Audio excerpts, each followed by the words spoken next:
L'argile possède une temporalité qui lui est propre. Et pour réussir à la maîtriser, il faut s'accorder à ses paramètres. Trop molle, elle s'affaisse. Trop dure, elle casse. Lorsqu'elle est trop molle, l'argile est collante et n'a aucune structure.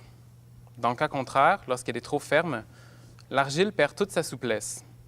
Elle devient alors impossible à façonner et l'énergie qu'on doit investir à la transformer est décuplée. Or, la maîtrise de ces paramètres permet de pousser le médium à ses limites. Et pour cela, certaines transformations doivent être accomplies à des stades précis de sa consistance. On parvient instinctivement à discerner le moment où l'argile se travaille le mieux. En la manipulant, la peau de nos mains agit comme un regard haptique qui perçoit le taux d'humidité de la matière et les doigts comprennent rapidement leur amplitude face à la résistance qu'offre la terre.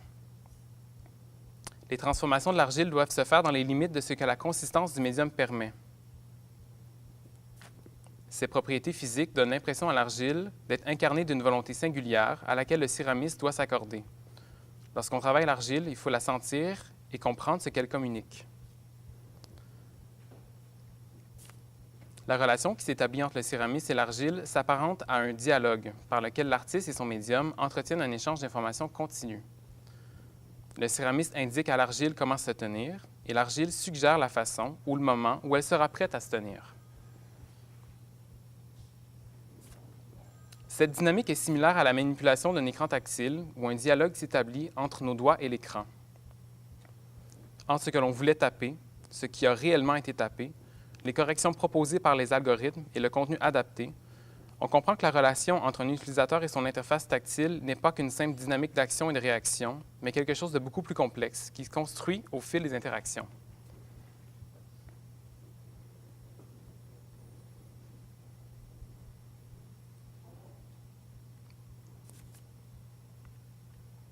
On peut comprendre de façon analogique que le processus du façonnage manuel fait écho aux commandes gestuelles qui sont faites par les doigts sur un écran tactile. Comme le céramiste qui façonne une pièce du bout de ses doigts et qui parvient à donner une forme à la matière, le véritable téléphone intelligent emmagasine progressivement des données personnelles de son utilisateur et l'appareil est en quelque sorte façonné au fil des interactions tactiles avec son propriétaire. Finalement, la céramique façonnée ne perd jamais l'écho de sa fabrication. Elle est un moment figé qui incarne le moment de sa création, un lien permanent entre l'artiste et la personne qui manipule la sculpture. En confectionnant les sculptures par le façonnage, une méthode de production plus directe et plus attentionnée que le moulage ou l'impression 3D, les sculptures peuvent être pensées comme un lien social entre l'artiste et le spectateur. À la fois synthétisé dans la réplique d'un objet de communication et transmis par les propriétés matérielles et communicatives du façonnage. On comprend que le façonnage de l'argile ne produit pas de véritables interfaces tactiles, mais que c'est plutôt dans le processus de fabrication et le rapport à la matière que les analogies peuvent être faites entre l'argile et les écrans tactiles qui me permettent de comprendre leur fonctionnement et le rapport à leur usager.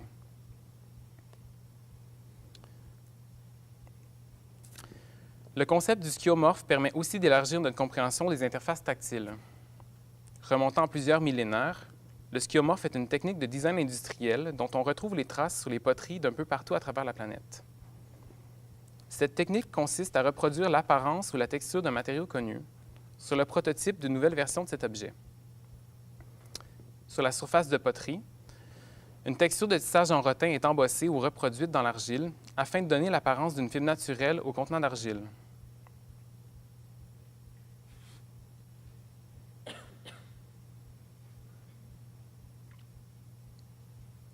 Si les skiomorphes ont pour fonction première de faciliter l'introduction de nouvelles technologies en faisant coexister deux aires techniques au sein d'un même objet, c'est plutôt dans la manière dont cette technique opère sur le sujet qu'on retrouve un écho avec mes interfaces tactiles en céramique.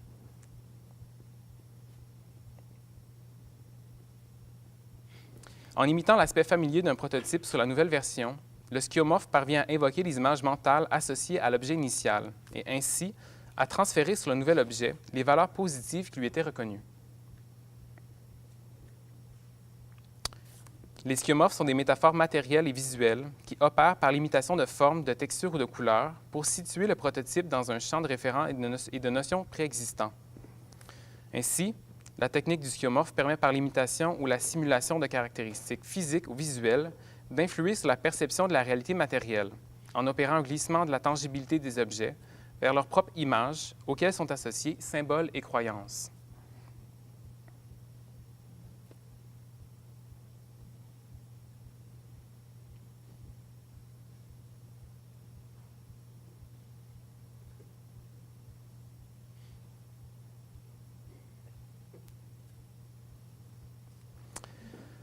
Parallèlement, je remarque que la technique du skeuomorphe fut utilisée dans l'esthétique des premiers systèmes d'exploitation des téléphones intelligents pour induire une familiarité aux applications par l'utilisation de textures, de couleurs ou de typographies qui rappelaient certains objets usuels afin d'évoquer un ensemble de valeurs et de symboles auxquels les utilisateurs étaient accoutumés. C'était à l'époque où il fallait convaincre le public que ces écrans rectangulaires et froids pouvaient remplacer tous les objets de leur bureau et plus encore. Ce qu'il faut retenir des skeuomorphes, c'est qu'en imitant l'apparence d'une chose, on parvient à évoquer l'idée de cette chose chez un utilisateur, ainsi que toutes les croyances et affects qui étaient associés à l'objet initial.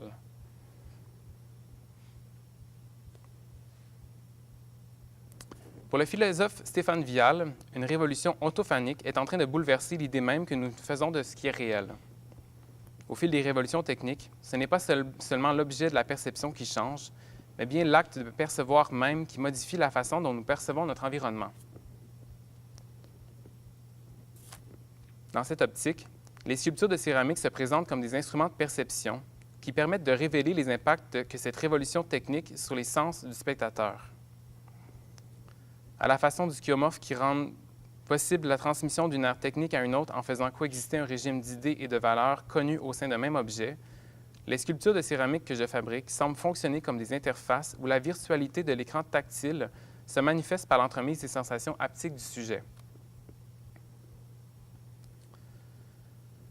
Finalement, dans la production manuelle d'objets technologiques, je cherche à comprendre quelque chose de beaucoup plus vaste. Comment l'imaginaire d'un créateur parvient à transmettre ses images mentales par le geste de ses mains, mais aussi comment ces images circulent de la matière à l'imaginaire de l'artiste.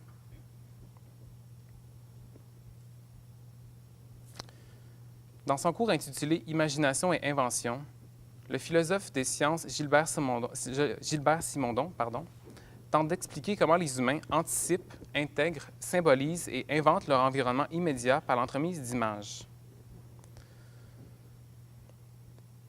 Son postulat scientifique, qu'il nomme technicité, est un amalgame d'anthropologie, d'analyse cognitive et de métaphysique qui tente de lier la mécanique de la perception, de l'imagination, dans une science généraliste et ambitieuse. La compréhension du cours de Simondon se base sur l'élaboration d'un lexique rudimentaire par lequel l'auteur fait la distinction entre les images souvenirs et les images objets. Les images souvenirs composent l'imaginaire d'un individu, tandis que les objets images sont des images qui incarnent les objets et la matière de son environnement.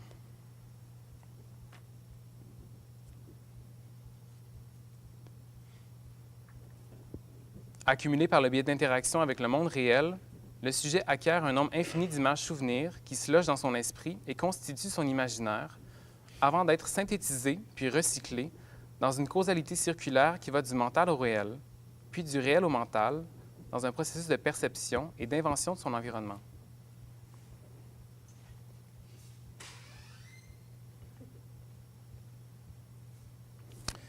Presque tous les objets produits par l'homme sont en quelque mesure des objets images. Ils sont porteurs de significations latentes, non pas seulement cognitives, mais aussi connatives et affectivo-émotives.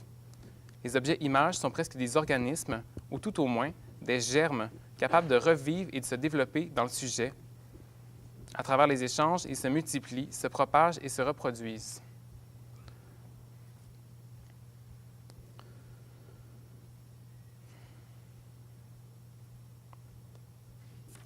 Dans cette affirmation, on comprend que les images souvenirs et l'imagination qui les reproduit ne sont ni des réalités séparées, ni des termes opposés, mais des phases successives d'un unique processus de genèse, par lequel les expériences humaines se trouvent synthétisées sous la forme d'objets et que ces choses agissent à leur tour comme des germes ayant la capacité de se reproduire. Cette conception de l'imaginaire et des objets réels cherche à leur attribuer une dynamique à laquelle le procédé du façonnage et les propriétés matérielles de l'argile semblent concorder de façon métaphorique.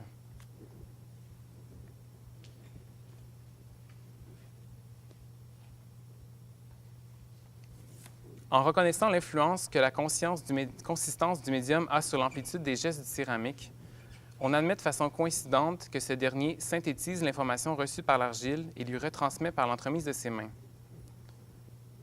Dans ce que l'on pourrait qualifier de chevauchement conceptuel, le céramiste et l'utilisateur d'une interface tactile communiquent par l'entremise d'images qui sont accumulées autant dans le sujet que dans les objets qu'ils manipulent ou produisent. Suivant la logique de Simondon, l'influence des interfaces tactiles sur mon imaginaire aura eu comme conséquence de permettre leur reproduction sous la forme d'objets sculpturaux aux propriétés haptiques familières. Alors qu'une part grandissante des images que nous consommons sont désormais palpables du bout des doigts, notre conception de ce qu'est une image semble appeler à une redéfinition. Est-il possible de les concevoir aussi en tant que comportements, sensations, idées, ou encore comme des mécanismes qui peuvent être observés et compris par des expériences empiriques qui déjouent le sens de la vue et qui met à profit les sensations haptiques? Dans le cadre de mes recherches actuelles, je tente d'élargir ma compréhension de ces entités à la fois tangibles et imagées, qui s'activent lorsque judicieusement évoquées et qui se révèlent plus fortes que nous, comme des germes internes qui cherchent à se matérialiser. Mais pourquoi exclure comme illusoire le caractère par lequel une image résiste au libre arbitre, refuse de se laisser diriger par la volonté du sujet et se présente d'elle-même selon ses forces propres, habitant la conscience comme un virus? C'est une tâche philosophique, psychologique et sociale de sauver les phénomènes en les réinstallant dans le devenir, en les remettant en invention, par l'approfondissement de l'image qu'ils recèlent.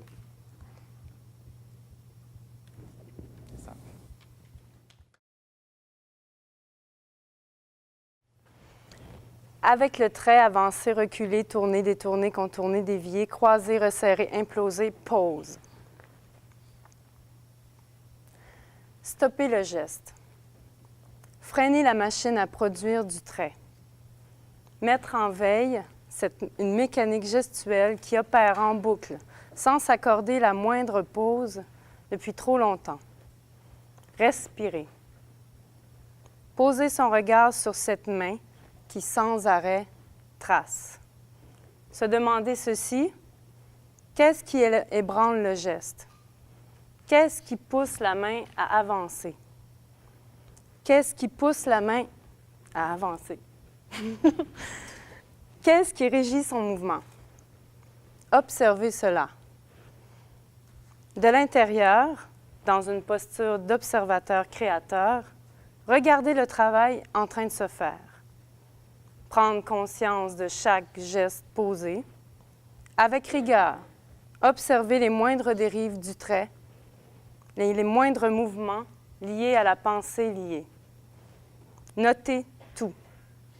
Dans l'exercice, percevoir une tendance.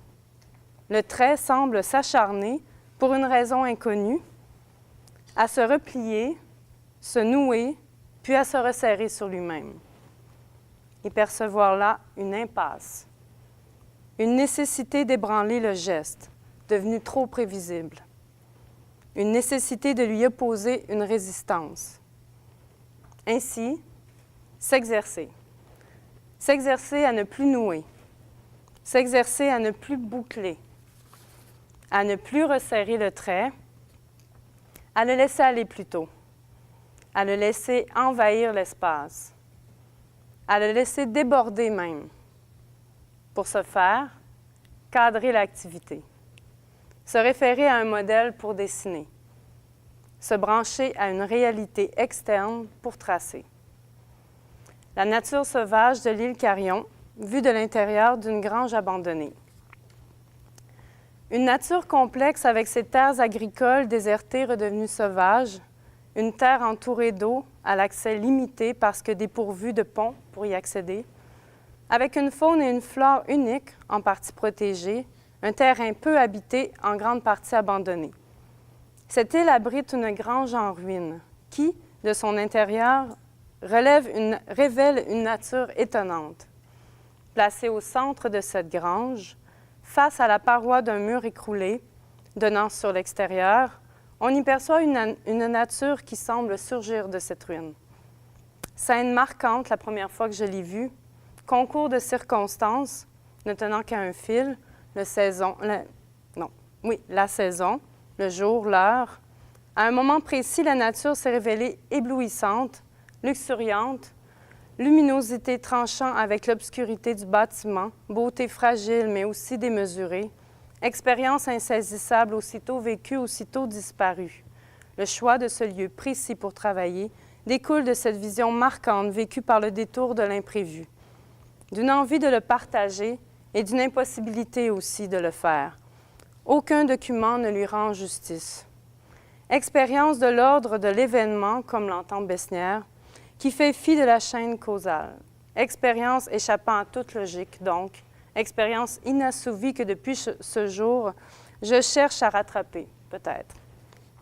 Ainsi, ce point de vue devient catalyseur d'expériences diverses et de réflexions liées au dessin. Ainsi, à partir de là, je m'ancre. D'un geste régulier et répété, avancé, tissé, tracé, avec la nature. C'est pour Agamben, geste est non donné à cette croisée où se rencontrent la vie et l'art.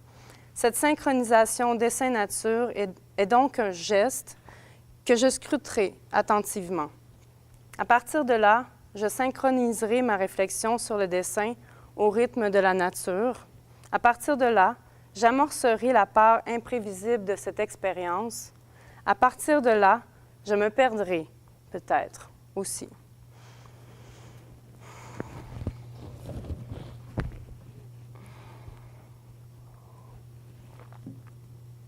Ainsi, outil à la main, je trace.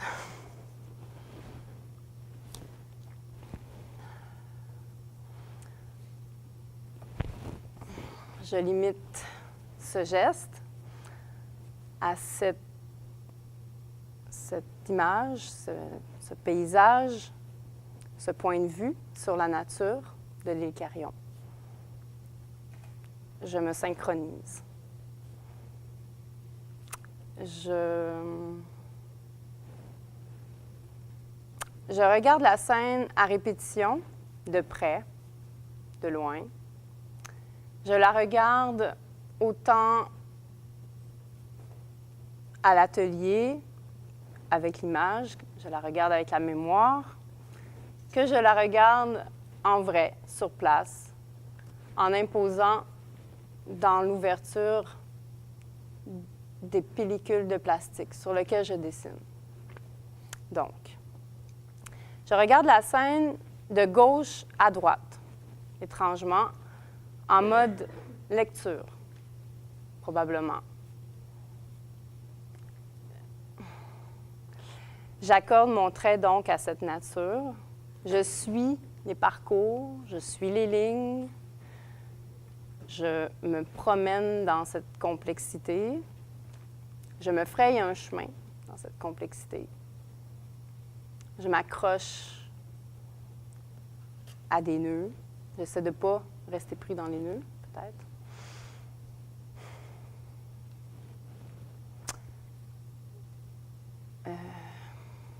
C'est pas facile de tracer comme ça aujourd'hui.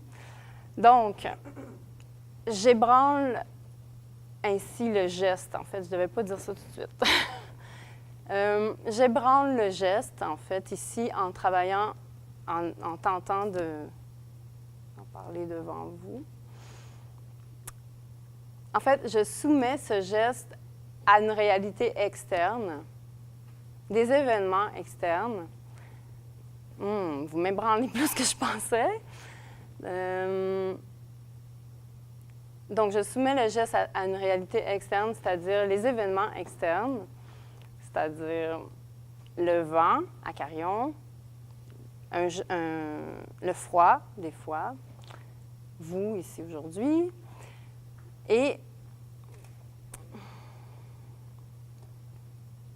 c'est pas facile. Mais je me demande, devant cette nature-là, en fait, qu'est-ce qu'il y a entre moi et cette nature? Qu'est-ce qu'il y a entre mon geste, entre ma main qui trace? Qu'est-ce qu'il y a entre ma main qui trace et le papier? qu'est-ce qui interfère aussi sur ce geste-là? Je me raccroche, en fait, je me recentre à cette forêt.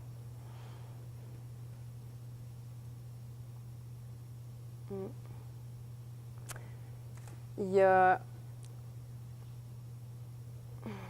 Giuseppe Pennone qui se demande, lui, s'il peut, devant la nature, éprouver comme la nature, à la manière de la nature.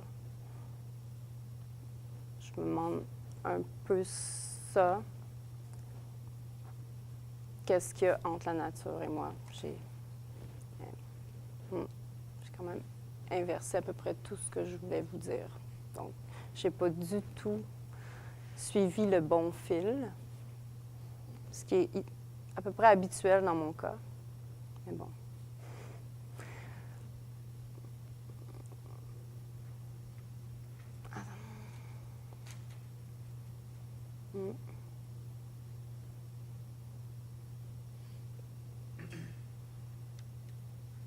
Moi, j'aime ça, ces silences-là, de toute façon. C'est fou.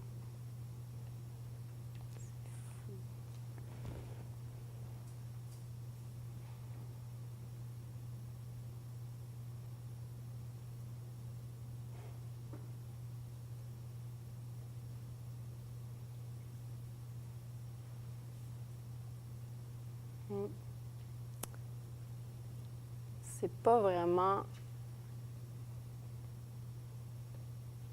possible de réfléchir.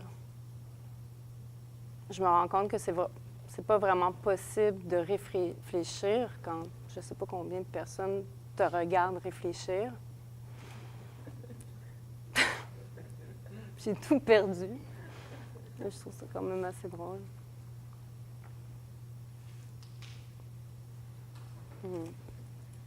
Mais c'est... Inquiétez-vous pas, il va se passer autre chose bientôt.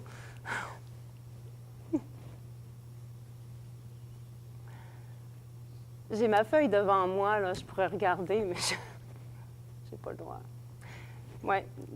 Donc, je soumets mon tracé à des événements externes. Je soumets mon tracé à des résistances externes. Et je me fais des lois étrangement comme ça, pas regarder mon papier, pas le droit. J'ai pas le droit. Donc, je me complique toujours un peu l'existence dans le travail. Je complique les choses de façon à ébranler, à créer une activité finalement. Mais je reste consciente de tout ce que je fais. J'essaie de noter tout ça, en fait. C'est ça qui m'intéresse. Qu'est-ce qui ébranle ce geste? Qu'est-ce qui le module? Puis qu'est-ce qui module aussi la pensée en lien avec ce geste? Et c'est ça. Ah, peut-être. Je viens de me rappeler de quelque chose quand même assez important, c'est qu'à Carillon, je vois lentement les saisons parce que je vais à répétition. Je vois les saisons défiler, je vois le temps avancer, je vois les rythmes tranquillement, les cycles, justement. Je vois les cycles et je vois ce mouvement-là tranquillement défiler sous mes yeux. Tranquillement, je capte ces petites nuances. La forêt, en fait, m'oblige à m'arrêter. C'est peut-être ça aussi. Tout ce dispositif-là m'oblige à m'arrêter pour observer, prendre le temps d'observer, mais pas juste observer, de vivre cette nature. De vivre. J'hésite encore entre le paysage. Est-ce que je suis dans un paysage, devant un paysage ou dans la nature? Je suis tourmentée. Je n'ai pas réglé ça. Je n'ai pas trouvé encore si j'étais face à quelque chose, parce qu'il y a une distance entre moi puis cette nature-là. Puis parfois, je me colle plus. Et parfois, il y a un éloignement, totalement un éloignement, surtout en images comme ça. Et, bon. Donc, c'est pas réglé. En fait, cette expérience-là n'est pas réglée. Pas toute.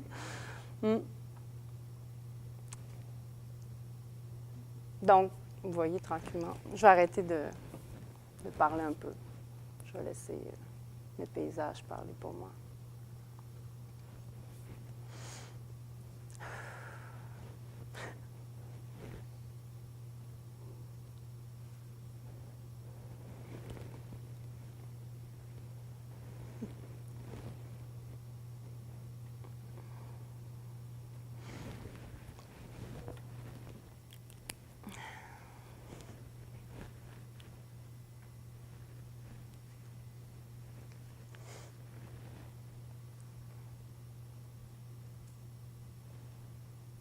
Il n'y a pas de son. Il n'y a pas de son. Il n'y a pas de son. Ah, merde. Ben, il est supposé avoir du son. OK, c'est bon.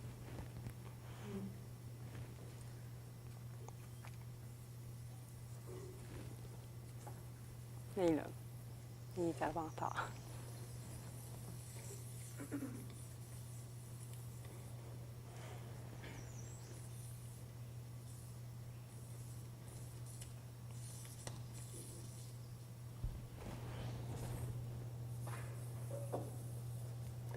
J'essaie de trouver le truc pour vraiment décalquer. C'est pas évident. Je suis toujours à côté de la plaque.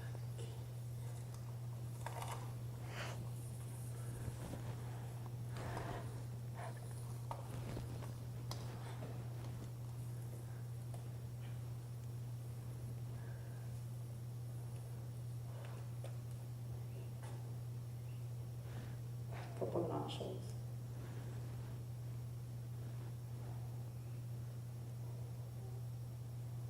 Tu le sais.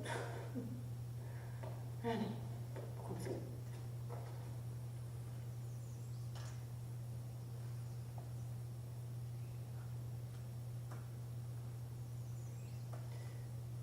Dans le fond, je recule, je rechange de place, je décalque encore. C'est pas fidèle. Parce que mon point de vue change un peu. Mais je remplis.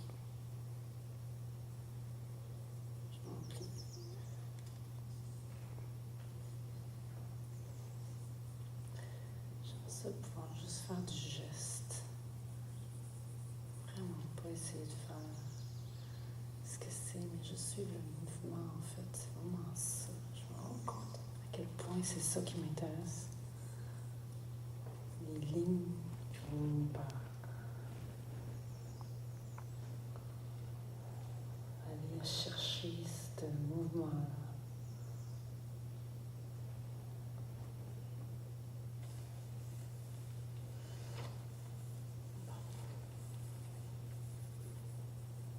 D'accélérer, je pense que je vais passer la journée. Ah, il y a une petite fourmi sur une branche ici.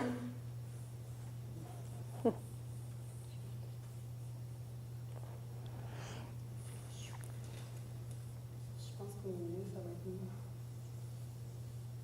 Ça va être mieux.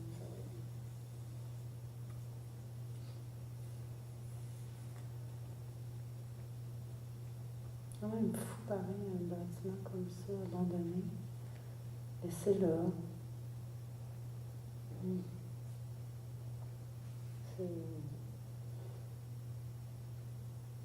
C'est fou.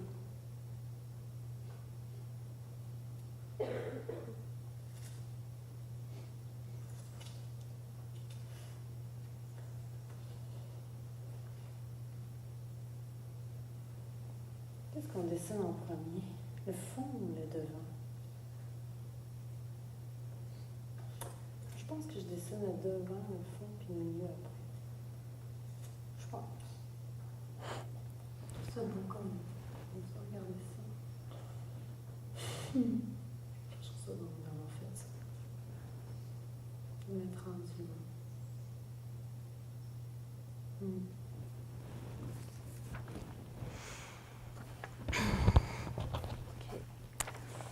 Donc, s'exercer à apprendre en s'exerçant, Cette expérience, spirale sans fin, sans cesse relancée par l'effet que produit la croisée des saints natures, boucle temporelle dans laquelle je me vois glisser à répétition entre prises marquantes, voire troublantes, transforme mon geste autant qu'elle me transforme.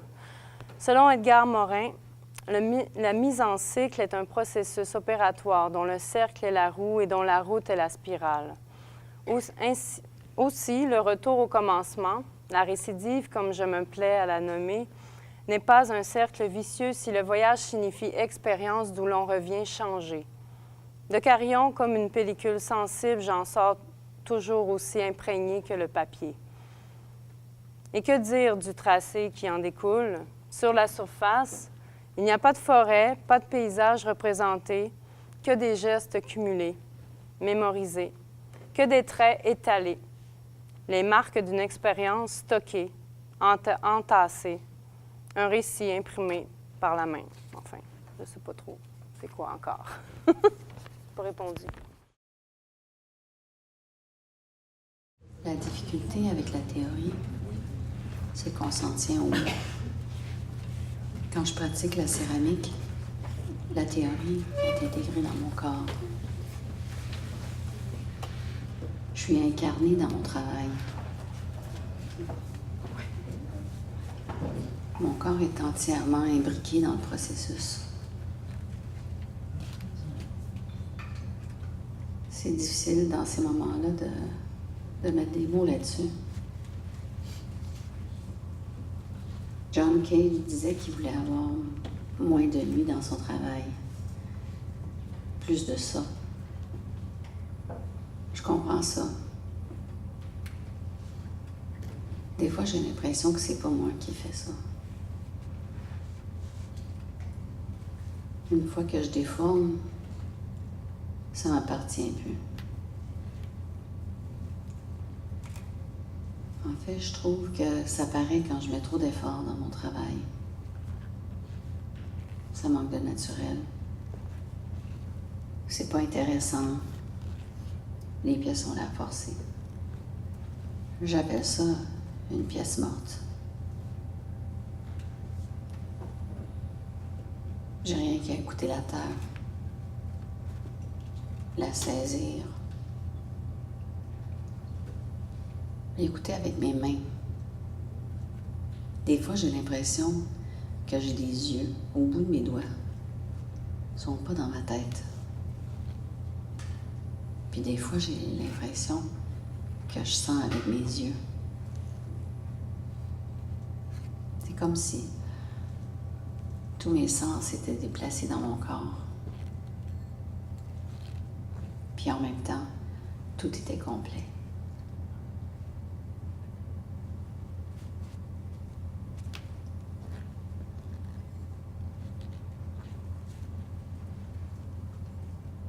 Quand je suis devant un bol, la première chose que j'en remarque, c'est la lèvre.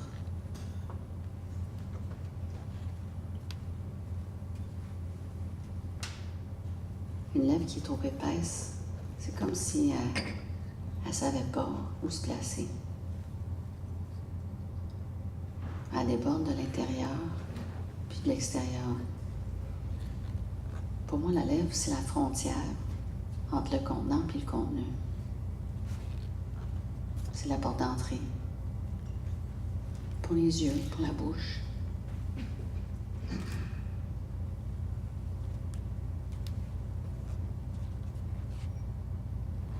Et il n'y a pas rien que la lèvre sur une pièce qui m'informe sur le type de potier qui l'a tourné.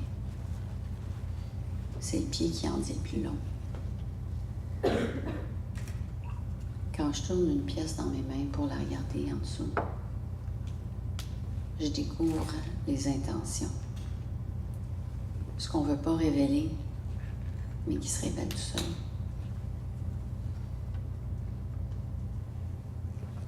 Un pied qui tourne assez avec symétrie parfaite, mais que la lèvre, elle, semble plus naturelle, légère, délicate. Ça montre une certaine rigidité dans la tête.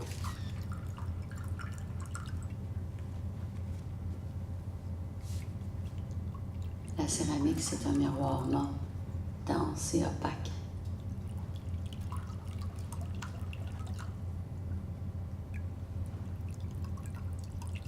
Un pied, ça trahit. C'est facile pour un potier de s'oublier dans le pied. C'est là qu'on perçoit sa vraie nature. Ça n'en dit long. Tourner un pied, ça demande d'être en harmonie avec son outil.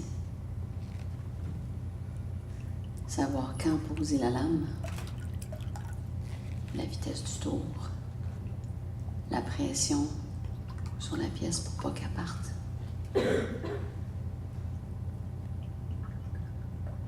Au début, j'essaie de ralentir mon tour un peu, juste pour comprendre dans quoi je m'embarque.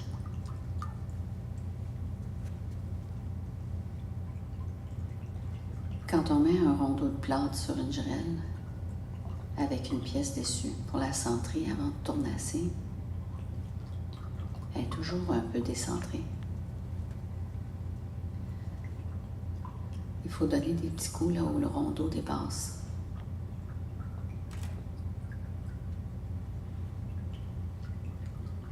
Puis là, je regarde la pièce qui danse.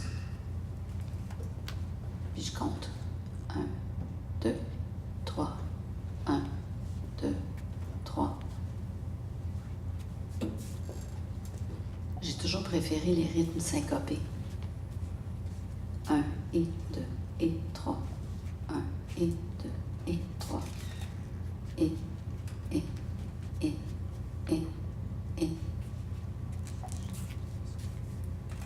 Je tape tout le temps sur le contretemps.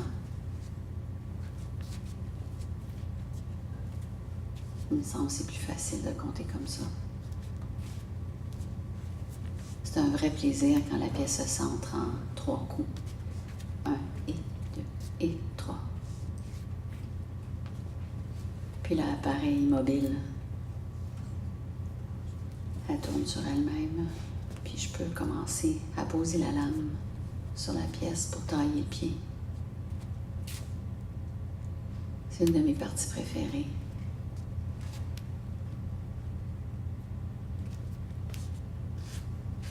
C'est tellement agréable quand l'argile est juste à la bonne texture, puis que la lame est morte dans la terre. Ça fait des petits tourbillons, des copeaux qui tournent. Puis je peux tournasser plus rapidement, sans trop y penser. J'aime un pied bien défini. Comme ça, je peux le prendre avec le bout de mes doigts.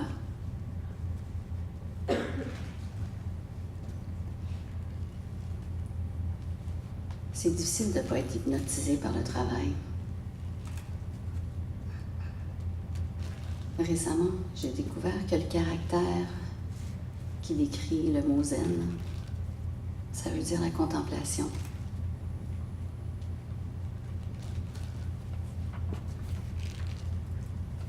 Je comprends pourquoi ça m'attire, le bouddhisme.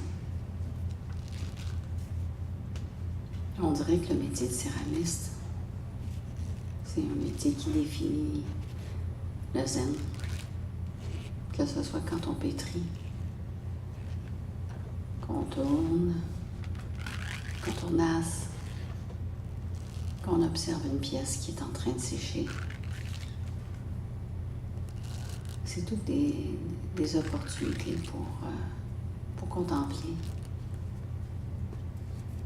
C'est une forme de méditation active. Puis le résultat, c'est pas tant la pièce qui est défournée. C'est curieux parce que la pièce elle-même est transformée de manière permanente. Mais moi, quand je défourne, je vois le résultat d'un travail qui s'est accumulé depuis des années sur une pièce.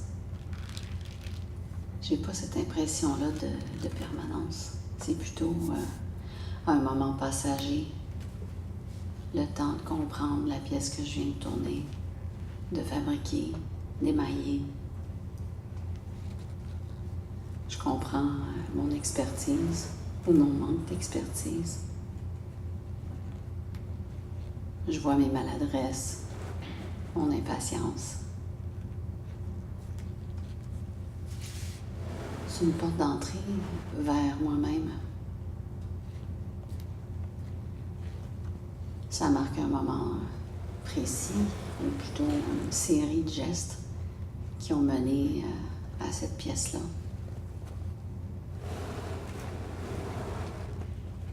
Puis après ça, je la laisse de côté.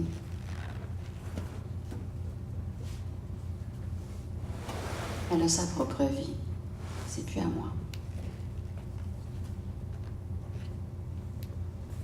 J'aime ça revenir sur une pièce que j'ai fabriquée il y a 15 ans ou il y a 20 ans. C'est comme relire un journal intime. Il y a tellement de choses qu'on ne voit pas quand on a le nez dedans. Mais avec le recul, on découvre des choses qu'on ne savait pas qu'on avait, qu'on était.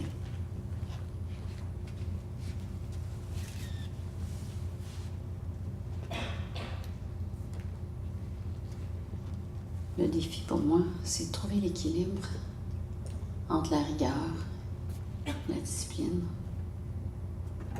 la précision d'un geste, puis la vie qui passe à travers moi.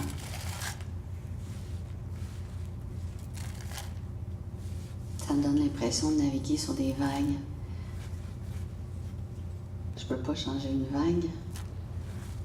Faut que je m'adapte à elle. Dans son livre sur l'artisan inconnu, le philosophe japonais Yanagi décrit 2 chemins vers la céramique. Le chemin facile, puis le chemin difficile. Le chemin facile, le potier est inconscient. Il fait ses pièces. Il est connecté directement à la vie, à l'action, à l'existence. Il ne pense pas. Un chemin difficile. C'est un chemin rempli de pièges, d'intentions, de volonté, d'exigence, d'expectative, de retour sur soi-même, de réflexion.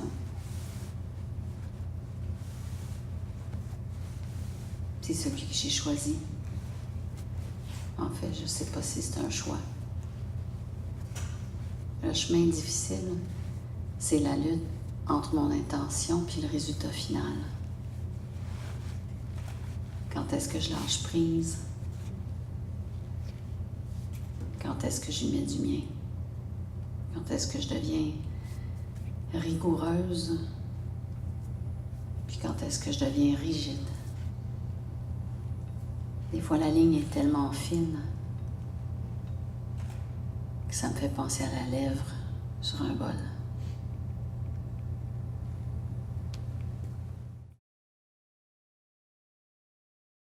L'idée de trajectoire est structurante dans ma démarche de création. Ma vie quotidienne en est peuplée. Sous forme linéaire, il y a les déplacements productifs liés au travail et à la consommation, et de façon cyclique, il y a les mouvements naturels essentiels pour la survie du corps humain. Jour et nuit, faim et assouvissement, sommeil et éveil, vie et mort. Ça, c'est Henri Lefebvre. Ainsi, le chariot d'épicerie réfère au cycle de consommation qui définissent mon mode de vie confortable. Répété jour après jour de manière individuelle, mais réfère également au système global du transport des marchandises qui implique ses besoins, et tout aussi naturellement à l'habitat mobile des personnes itinérantes. Comme une vagabonde, j'expérimente le territoire en repoussant les limites de mon corps et de la fonction des différents lieux parcourus. La trajectoire telle que je l'entends implique autant les chemins qui relient entre eux des lieux géographiques, des points temporels dans le temps, ou les gestes qu'il me faut effectuer pour faire fonctionner tel ou tel objet.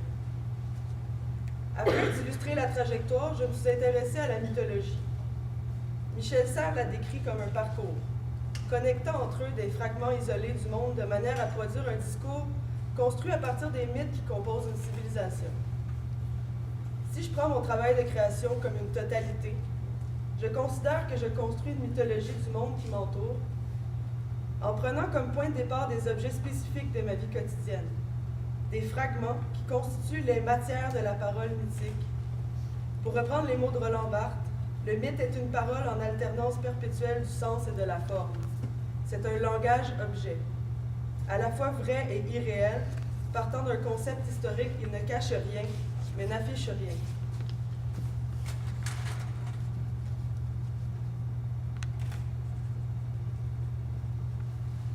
Les objets que je choisis et que je transforme de diverses manières sont partie intégrante de la vie quotidienne. Ils révèlent par leur symbolisme un discours plus grand que leur seul statut d'objet. Ils informent sur les rapports avec le monde par les gestes qu'ils sous-tendent et aussi sur les rapports sociaux qu'ils impliquent. Dans cette performance, la salle de jeu, je recouvre de peinture beige une variété de jouets de plastique. J'oppose ainsi le monde des adultes au monde des enfants. Roland Barthes fait passer cet objet, le jouet, au rang de mythologie, pour ce qu'il communique du monde et de leurs rôles sociaux aux enfants qui les manipulent. Devant cet univers d'objets fidèles et compliqués, l'enfant ne peut se constituer qu'en propriétaire, en usager, jamais en créateur. Il n'invente pas le monde, il l'utilise. On lui prépare des gestes sans aventure, sans étonnement et sans joie. On fait de lui un petit propriétaire pantouflard qui n'a même pas à inventer les ressorts de la causalité adulte. On les lui fournit tout prêt. Il n'a qu'à se servir, on ne lui donne jamais rien à parcourir. Pour cette performance, je me suis procuré un costume beige, comme un uniforme autoritaire pour que mon travail avec les jouets soit sérieux. Sans avoir l'intention de jouer un rôle, je me suis mise dans la peau d'une femme d'affaires dont l'intérieur de la maison est beige et qui aime que tout soit propre. L'action qui me semblait violente au départ est devenue neutralisante. C'est comme si l'agression venait des jouets et de leur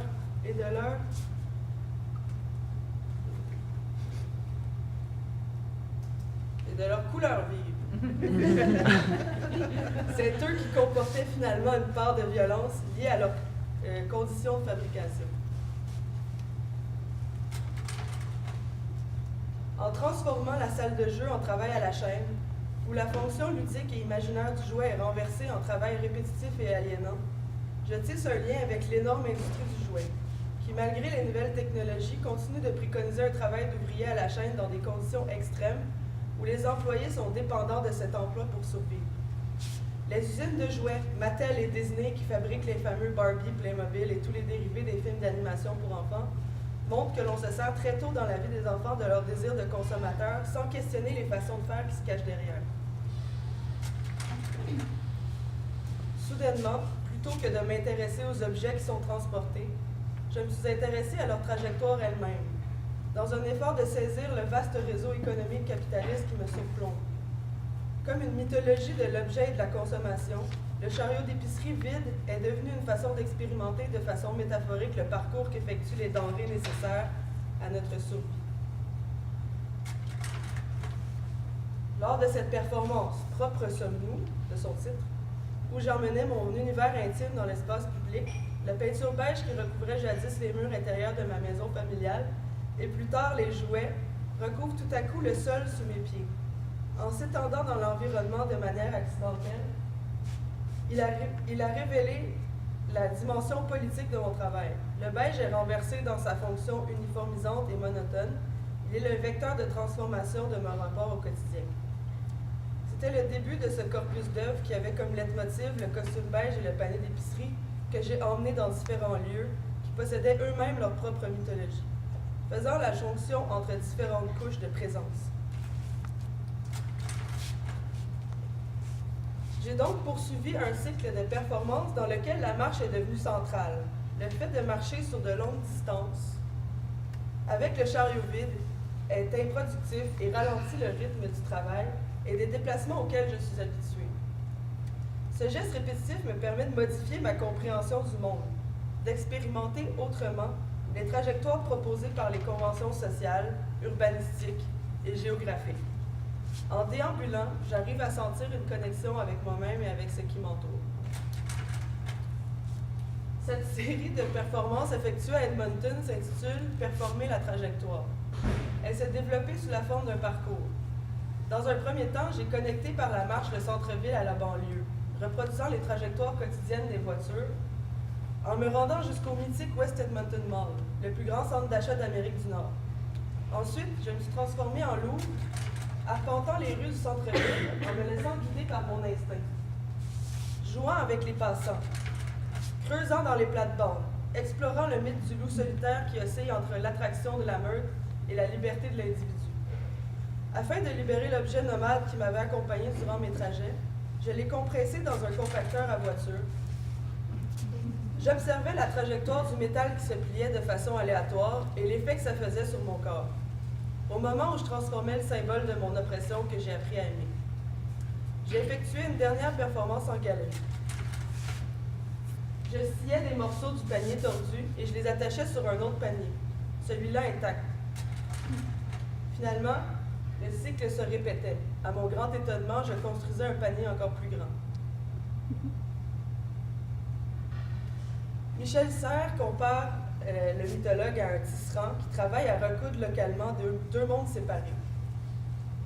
C'est un ouvrier qui démêle, entrelace, tord, assemble, passe dessus, dessous, et renoue le rationnel, l'irrationnel, le dissible et l'indicible, la communication et l'incommunicable.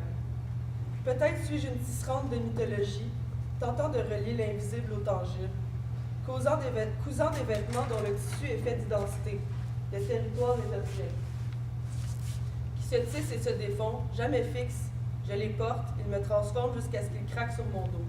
Puis lorsqu'ils sont en lambeaux, je les réassemble jusqu'à ce qu'ils ne soient qu'un pâle soudé.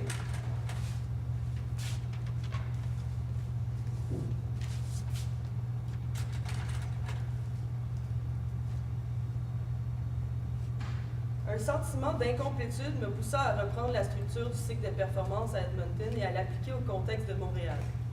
Je n'avais pas terminé de démystifier le mythe du nomadisme et du sédentarisme. Cette fois-ci, je posais un regard nouveau sur un paysage qui m'était familier, mais que je ne connaissais pas en profondeur. J'ai cherché à faire le lien entre le corps et le transport des marchandises sur un territoire marqué par les épopées du commerce de la fourrure en canot avec les Premières Nations et par les luttes ouvrières entourant les premières industries, afin d'humaniser une histoire centrée sur le contrôle des ressources naturelles. Par la déambulation, je m'efforce de saisir l'insaisissable en commémorant les trajectoires qui traversent les époques, celles qu'aurait pu parcourir tel objet ou telle personne, à pied, en canot, en bateau, en train, à vélo, autant de déplacements que d'histoires oubliées. Il me fallait donc un nouveau costume beige pour cette épopée qui dialoguait avec les différentes couches identitaires et historiques du territoire montréalais. Ouvrières, explorateurs, mohawks, algonquins, coureurs des bois, marchands, etc. Le costume fut donc confectionné de façon collective pour connecter le passé et le présent du territoire et travailler à partir d'une identité métissée et liminale, qui se transforme de la même manière que le costume. Comme le commerce de la fourrure était l'activité économique qui avait poussé les Européens à s'investir sur le territoire dans des proportions inouïes, le costume fut travaillé à partir d'animaux de peluche, en respect de chaque animal utilisé.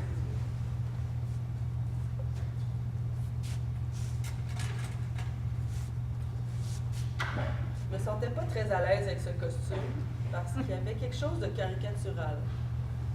Il était impossible de me fondre dans l'espace public avec un tel accoutrement. Fait à partir du revers de mon premier costume, il était composé de franges aux poignets et aux épaules de ma veste, rappelant les habits militaires. Ma tête fut couronnée d'un chapeau de fourrure orné d'un panache de branches. Des peaux de castor en peluche furent cousues à ma jupe, rappelant les habits de cuir des Autochtones et des coureurs des bois. Puis une carte ancienne du territoire fut dessinée dans mon dos.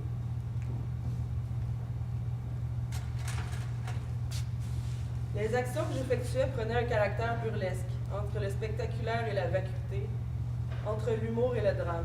Je pointais par mes actions l'absurdité d'un mode de vie axé sur l'exploitation des humains et des ressources.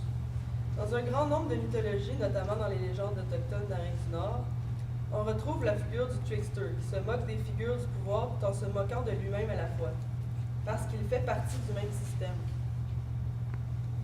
Le trickster, souvent représenté sous la forme d'un coyote, mais en constante mutation, est insaisissable, révélant l'entre-deux contenu en chaque chose. Il est à la fois le pêcheur et le poisson qui est attrapé. En me situant dans la trajectoire, j'explore la transition, ce qui me fait passer d'une étape du parcours à l'autre. Comme le nomade, je deviens insaisissable pour le système qui souhaite exercer son contrôle. Le monument performatif composé de mon corps, de mes vêtements beiges et d'un chariot d'épicerie beige se modifie selon le territoire avec lequel il entre en relation. Il s'est parfois arrêté sur ce que je nomme des socles à monuments temporaires, des lieux historiques ou anthropologiques qui contiennent un fragment de mémoire.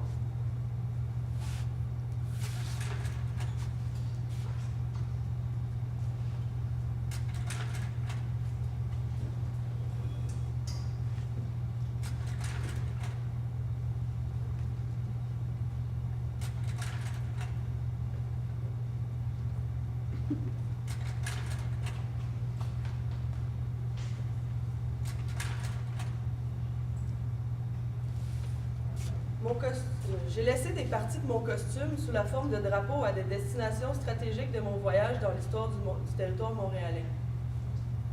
J'ai laissé un peu de moi parce que chaque voyage m'a transformé par les rencontres que j'y faisais. Des rencontres avec mes compagnes de voyage, avec les inconnus et avec le territoire et toutes les surprises qu'il renferme. Ce drapeau-ci a été laissé à l'entrée de l'égout qui fut autrefois la rivière Saint-Pierre, celle traversée en canot. Celle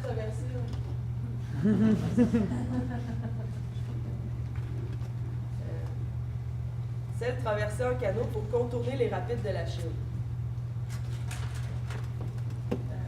Comme on le voit sur cette vieille carte de 1562. La rivière Saint-Pierre est ici.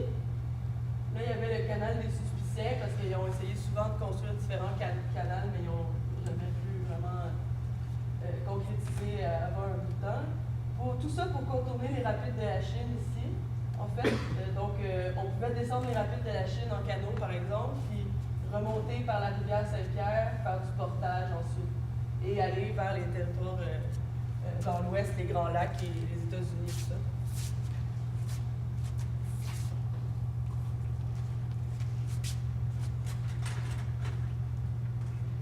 Donc, l'égout de la... Ça, c'est vraiment dans l'égout où il y a la rivière Saint-Pierre qui coule encore à Montréal. Finalement, un rassemblement a eu lieu sous la forme d'un parcours dans le but de transformer le panier à l'aide d'une machinerie lourde. Je considère que cette technique de sculpture consiste à sculpter un objet à partir d'un contexte et de façon collective. Cette déambulation le long du canal menait dans la cour d'un tailleur de pierre afin que l'on modifie ensemble le monument.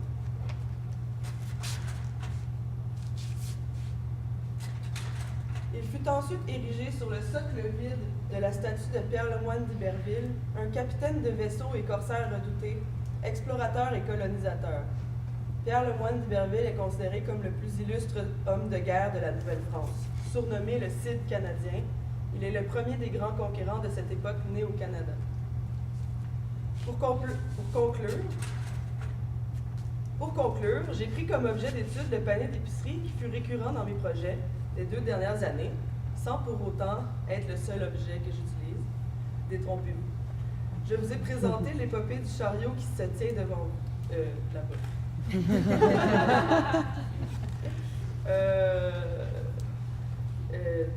Dont l'accumulation des récits qu'il contient contribue à créer des rencontres entre le mythe et la poésie, de produire du sens à partir de l'histoire souvent oubliée d'une civilisation.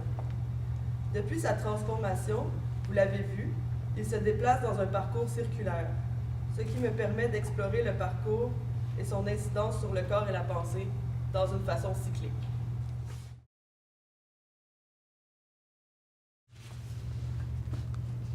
Bonjour à vous, très chers membres de la communauté artistique. Aujourd'hui est un grand jour. Vous allez avoir la chance d'assister à l'inauguration de la secte artistique. Je le vois déjà dans vos yeux, vous vous dites, mais de quoi parle-t-il donc? Et qui est donc ce personnage sorti tout droit d'un film de Jodorowsky? Avant de pratiquer la cérémonie d'ouverture, je vais tout d'abord vous expliquer le pourquoi du comment, afin que vos âmes terrestres ne disparaissent pas dans les limbes. La première étape consiste à vérifier l'étymologie du mot secte pour définir son lien avec le présent contexte artistique. Évangile selon Robert dit le Petit, chapitre 3, verset 7.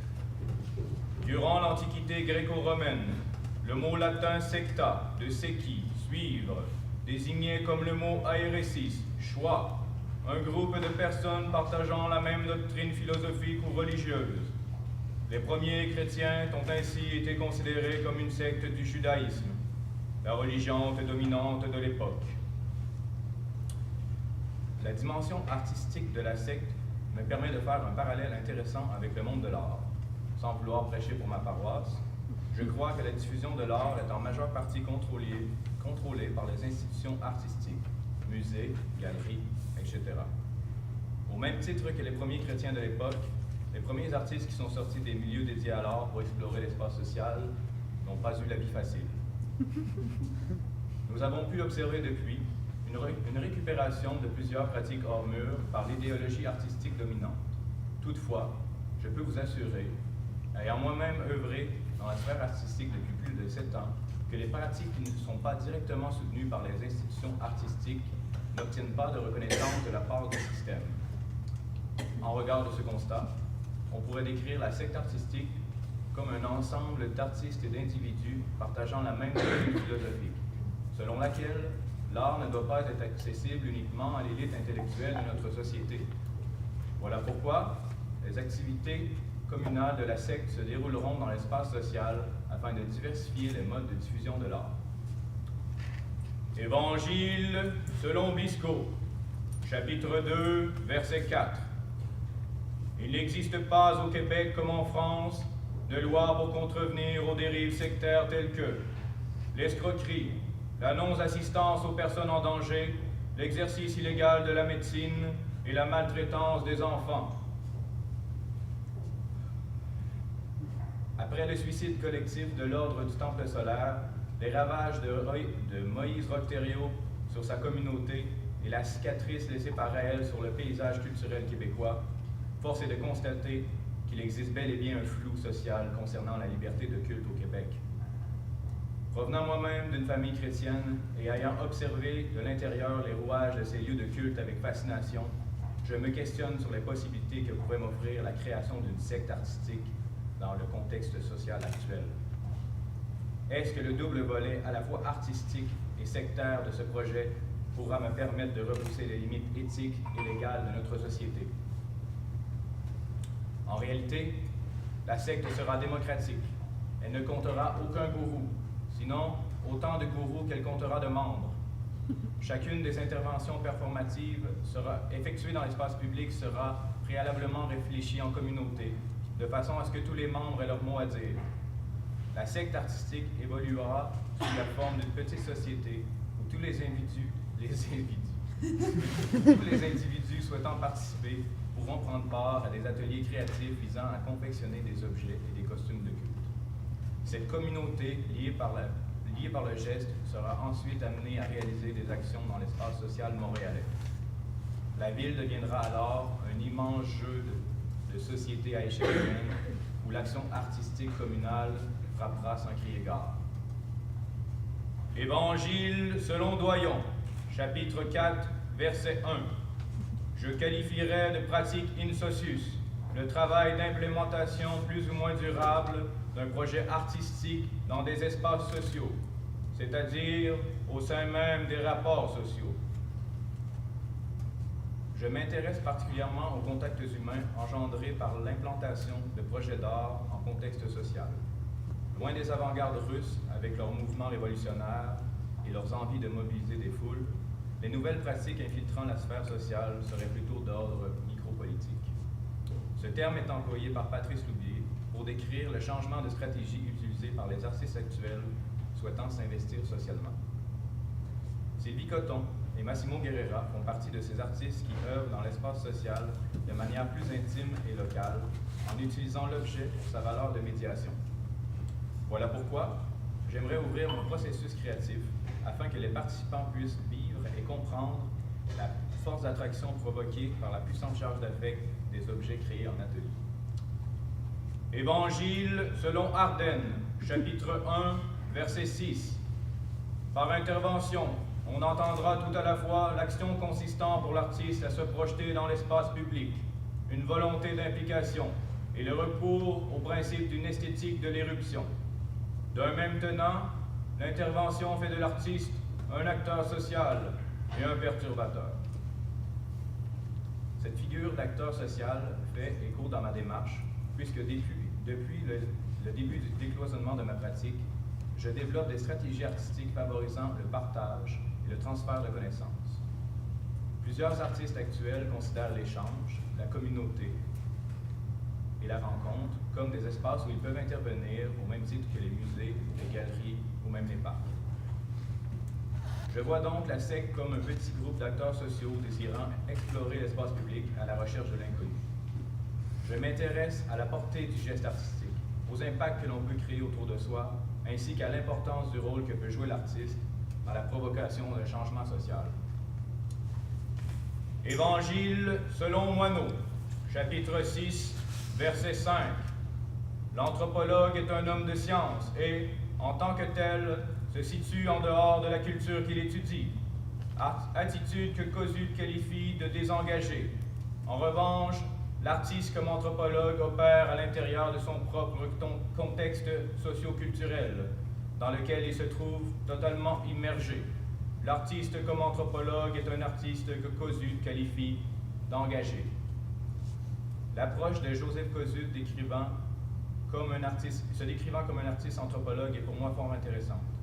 Il écrit qu'il travaille directement dans un contexte socio-culturel grâce à ses interventions artistiques, alors que les anthropologues observent le phénomène de loin. Il se dit donc pleinement engagé dans le processus de recherche. Pour ma part, je souhaite étudier les répercussions sociales que peut engendrer ce genre de projet en y participant activement.